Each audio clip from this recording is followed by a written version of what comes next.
Let's get started with the President of the United States doing something that most presidents usually refrain from doing. Not only did Donald Trump today approve of the annexation of the Golan Heights, he's also essentially allowing the White House to be used for campaign purposes by Prime Minister Netanyahu, who's coming to the United States. Something usually presidents don't do. They don't like the White House being used as an election campaign backdrop, no matter who's running for office anywhere in the world. But the exception is being made for Mr. Bibi Netanyahu, Prime Minister Netanyahu. Bigger question, though, is this.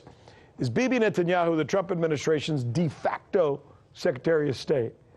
With this and a whole lot more regarding our Israeli policy, we bring in our RT correspondent, Dan Cohen, who usually has a very good handle on all things like this.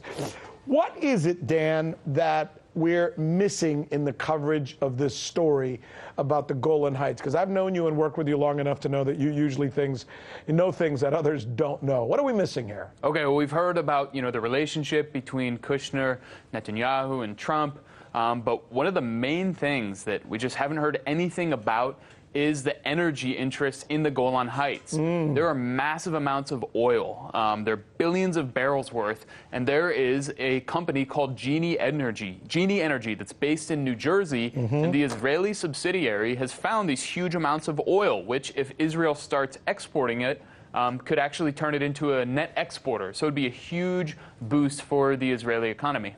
The United States, in the form of Donald Trump and possibly Jared Kushner, would be very much interested in having access, I imagine, to that oil, right? Are there any other players, maybe from the past, who are involved in Cheney that we should know about? It's not only the Trump administration. It's actually pretty much a bipartisan affair. You have Bush's Secretary of State and Halliburton executive, Dick Cheney, who is, of course, a major player in the war on Iraq. You have Obama's Treasury Secretary, Larry Summers. You have the former CIA director, James Woolsey, who was also part of Trump's transition team. So a broad spectrum across this political spectrum, these figures. This is a fascinating story. Now, see, this is the kind of stuff that I like that you do. You're not going to hear about the story anywhere else.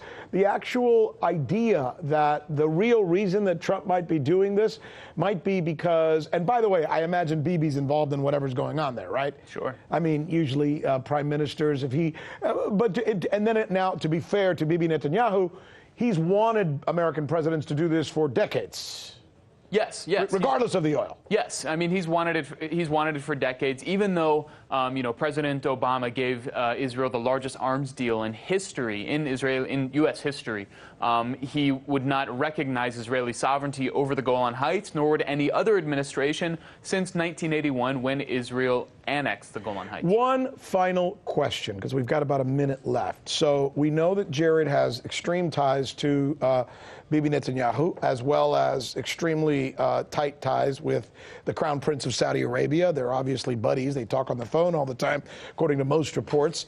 But there's one person we're not talking about who also, I believe, has a very strong influence on Donald Trump. Tell us who that is. Yes, so you're talking about Sheldon Adelson, Correct. Who is a billionaire, an American billionaire who made his money in the casino business.